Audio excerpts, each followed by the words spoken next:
gustan nuestros contenidos? Hacenos el aguante. Sumate a la comunidad de Aijuna. Tu aporte es fundamental para que la radio siga sonando. Suscríbete en aijuna.fm.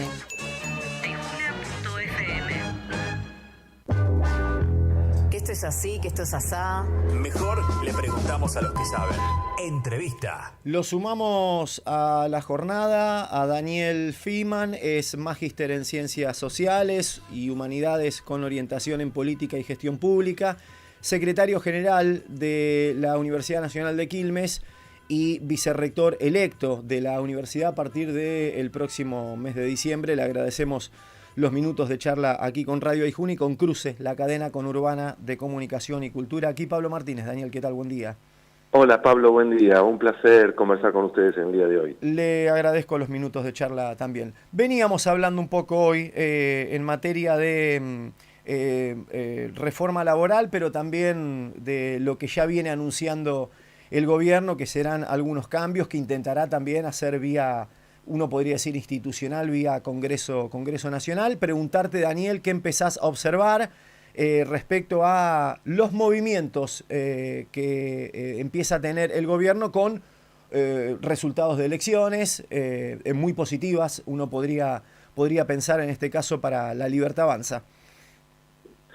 Sí, bueno, en general el gobierno ha dado muestras de una gran impericia y por supuesto una gran acción de retroceso del Estado en sus funciones básicas, ¿no? Y en ese sentido es probable que veamos un incremento de esas acciones, ¿no? Retroceso en cuestiones vinculadas al cuidado de la salud, la educación, la seguridad. La seguridad está más pensada en reprimir a jubilados o en que no se corten la calle, que en una verdadera lucha contra el narcotráfico o el delito complejo, ¿no? Por eso digo que hay una combinación de impericia y de acción deliberada de que el Estado retroceda, se abandone funciones básicas, en un contexto además o con una práctica en donde abandona el debate o no da el debate, sino que instala temas para que los medios, los grandes medios concentrados de la comunicación discutan cuestiones no esenciales y no discutan las consecuencias o los fundamentos de las políticas, ¿no? Un ejemplo es un poco lo que mencionaba recién respecto de lo que se menciona como reforma laboral, es decir, en los días previos a la campaña o durante la campaña el gobierno no debatió, no discutió, no propuso un debate respecto de cómo tiene que ser el trabajo en el futuro o qué reformas hay que hacer, sino que habló en general de una reforma laboral para mejorar supuestamente la cantidad de personas para incrementar las personas que trabajan, pero con una política o con una acción en general de reducción de la actividad económica, ¿no? Lo cual es realmente ¿Entendés que no animaba o no animó al debate y que en particular ahora con cierto aval de legitimidad en las urnas, renovado, directamente tampoco va a tratar de debatirla, va a obturar, va a tratar de meter, no sé, el paper, como dicen, o el texto sin demasiadas modificaciones? No, lo que va a hacer es denigrar a los actores del trabajo, va a hablar mal de los sindicalistas, va a presentar un caso de un empleador que tuvo que pagar mucha indemnización, pero no va a dar un debate serio que nos merecemos como sociedad en este estado de evolución de nuestro país, de la democracia. No nos merecemos una decisión de estas características sin ningún tipo de debate y estudio serio. ¿No ves, Daniel, cambios en los modos? Porque yo pensaba que algunos vienen destacando que hay una... no sé si decirle exigencia o recomendación de que el gobierno empiece a tejer otro tipo de lazos y con otras maneras, yo creo que con los mismos objetivos, pero vos no ves demasiadas modificaciones en ese aspecto, en los modos. No, yo lo que digo es que grite o insulte más o menos es preocupante, pero en definitiva la forma de construir política es la misma, ¿no? Digo, hay mucha impericia y hay muchos de los temas que seguramente se van a plantear que son contrarios a los intereses de las grandes mayorías.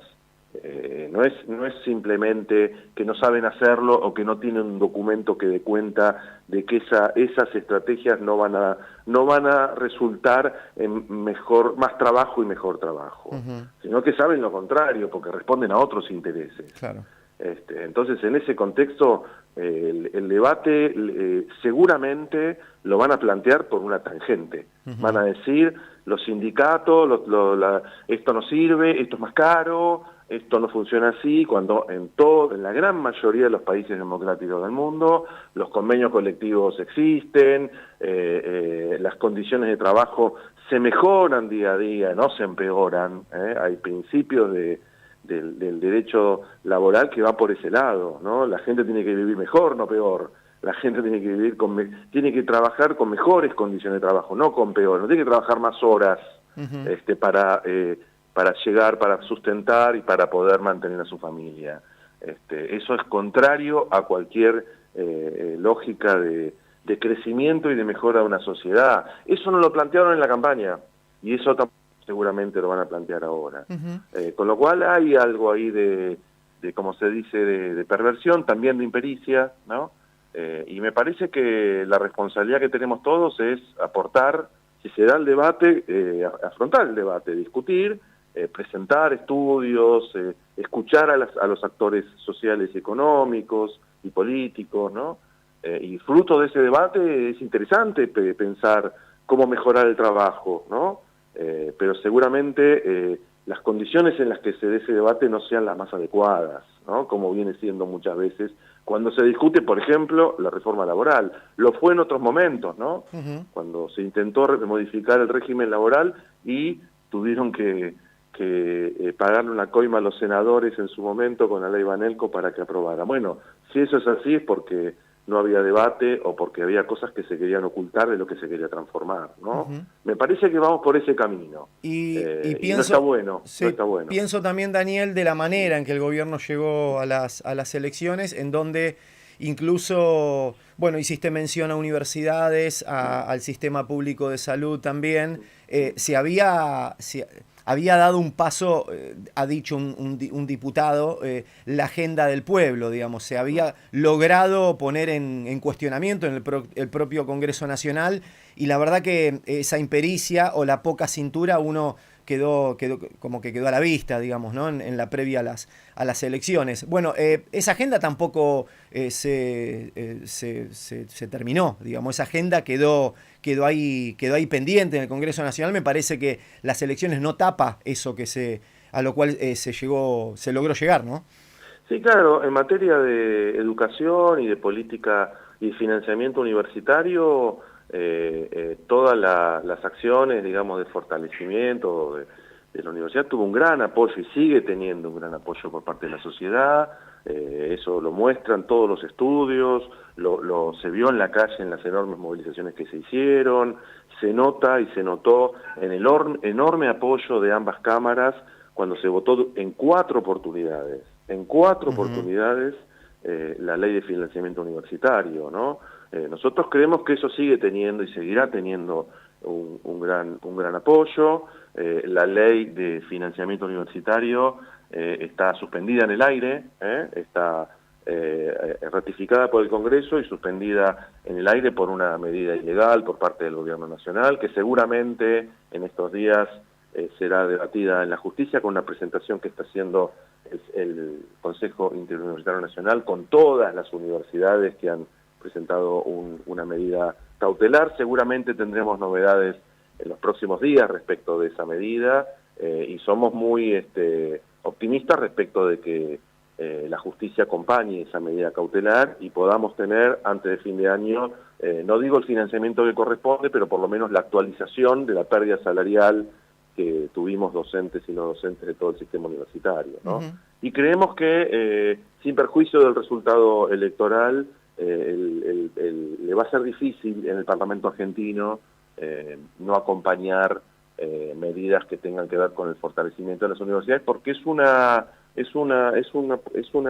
demanda social, ¿no? La demanda de poder producir conocimiento, de formar a las nuevas generaciones, de tener profesionales idóneos, ¿no? Ahí también hay una gran impericia, el presupuesto universitario es mínimo, en lo que tiene que ver con el PBI, realmente no es significativo, y a pesar de eso el gobierno ha dado una batalla de ataque permanente a las universidades, quizás más por una perspectiva ideológica equivocada, cerrada, que por un análisis de lo que significa en cualquier país del mundo tener un sistema universitario, ¿no? Daniel, pasada la noche, los fuegos artificiales triunfalistas, nosotros creemos que la política es muy compleja, las políticas públicas y los debates de las mismas son bien complejos también, transversales. Bueno, ¿cómo ves también esa situación? La política no es lineal, van a pasar situaciones de reacomodamiento, de posicionamientos, y en relación a las universidades, ¿cómo ves también los resultados provinciales, sabiendo que, bueno, las universidades nacionales tienen representación en casi todo el país? Bueno, ¿qué observás ahí que puede pasar? Yo creo que estamos en el momento de procesar y analizar todos ese resultado, ¿no? Me parece que hay que sentarse y observar y analizar qué fue lo que sucedió. Creo que el gobierno hizo una buena elección, inesperadamente para todos. También creo que otras fuerzas también pudieron mantener una cantidad importante de votos. Me parece que así, digamos, como primera impresión diría que hay una sociedad que efectivamente dijo, bueno, voy a probar una vez más a ver si lo que estás diciendo se cumple o no, ¿no? Y me parece que en esta oportunidad es un cheque como uno diría, un cheque a 30 días, digamos. Me parece que la situación económica y la situación social es muy grave y no cambia antes y después del domingo. Es muy grave la situación del trabajo, de la producción, de la vida cotidiana, de enormes cantidades de gente en el país, y eso no cambia, eso sigue sucediendo.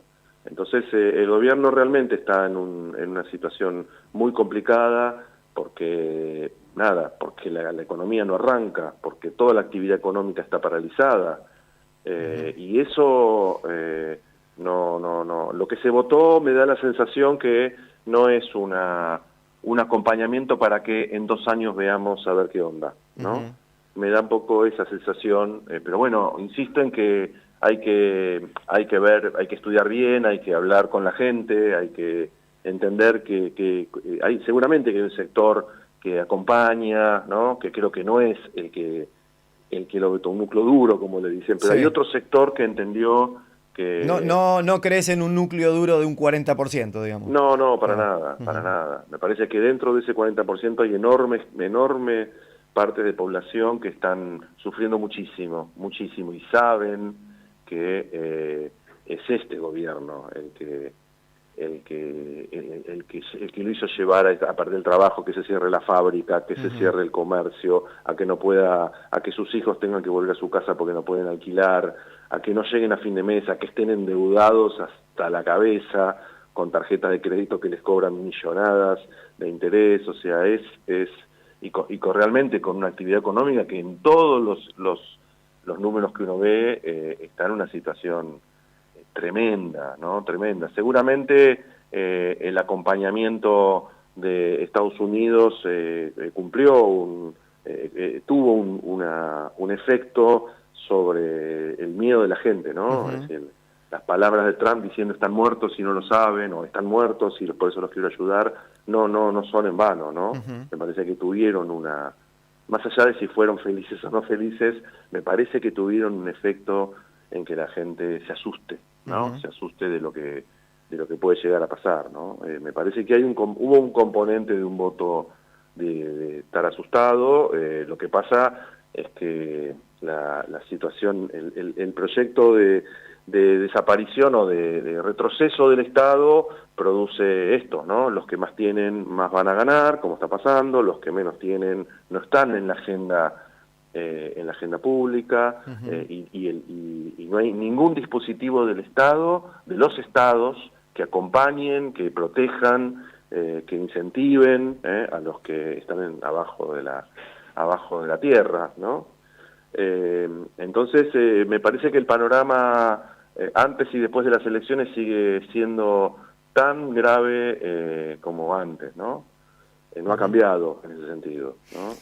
Seguramente el gobierno no lo va a poder ver porque sus prioridades son otras, porque son otros los sectores que están impulsando las cosas que están haciendo, ¿no?